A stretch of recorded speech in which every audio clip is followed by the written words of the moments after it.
রাসূলুল্লাহ সাল্লাল্লাহু আলাইহি ওয়াসাল্লাম মিম্বরের প্রথম সিঁড়িতে পা দিয়া বললেন, আমিন। দ্বিতীয় সিঁড়িতে পা দিয়েও বললেন, আমিন। এবং তৃতীয় সিঁড়িতেও পা দিয়ে বললেন, আমিন।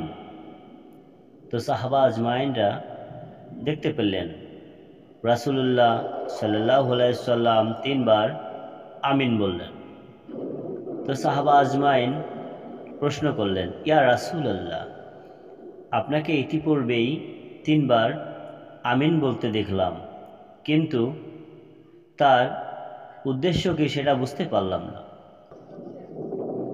রাসূলুল্লাহ বললেন, ইতিপূর্বেই আমার কাছে জিবরাইল আমিন এসেছিলেন তিনটি অভিশাপ নিয়ে।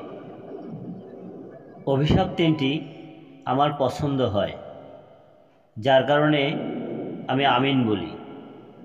তবে আমি যদি আমিন নাও বলতাম, তারপরও অভিশাপ তিনটি কার্যকর হয়ে যেত। অভিশাপ তিনটির প্রথমটি হল, পবিত্র রমজান মাসে যে ব্যক্তির ঘরে বৃদ্ধ বাবা মা থাকা সত্ত্বেও তিনি জান্নাত খুঁজে পেলেন না, ওই ব্যক্তি ধ্বংস হয়ে যাক। রাসূলুল্লাহ সাল্লাল্লাহু আলাইহি সাল্লাম বললেন, আমিন। দ্বিতীয়টি হল,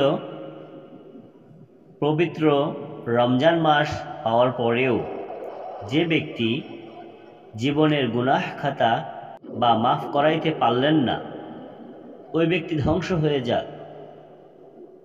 রাসূলুল্লাহ সাল্লাল্লাহু আলাইহি সাল্লাম বললেন, আমিন। তৃতীয়টি হল, রাসূলুল্লাহ সাল্লাল্লাহু আলাইহি সাল্লামের নাম শোনার পরে যে ব্যক্তি দুরূদ পাঠ করে না, ওই ব্যক্তি ধ্বংস হয়ে যাক। রাসূলুল্লাহ সাল্লাল্লাহু আলাইহি সাল্লাম বললেন, আমিন। তো সম্মানিত ভাইয়েরা, মাহে রমজানে আমরা এই হাদিসটির উপরে বেশি বেশি আমল করব ইনশাআল্লাহ।